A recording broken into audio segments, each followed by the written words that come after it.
Sasa kadri muda unavyokwenda itafika hatua figo hazitaweza kufanya kazi.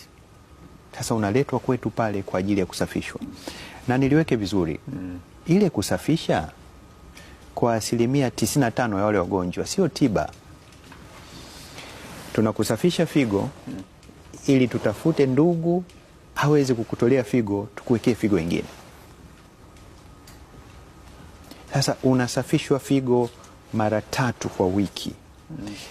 Session moja ya kusafisha figo ni masaa 4.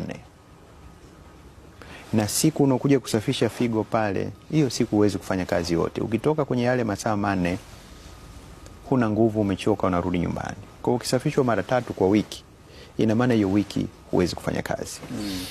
Pili, tumefanya tafiti pale kwa wagonjwa, sijui kama umefika kwenye kile kitengo, tungependa sana siku moja mje. Tuna vitanda pale karibu 44 hivi.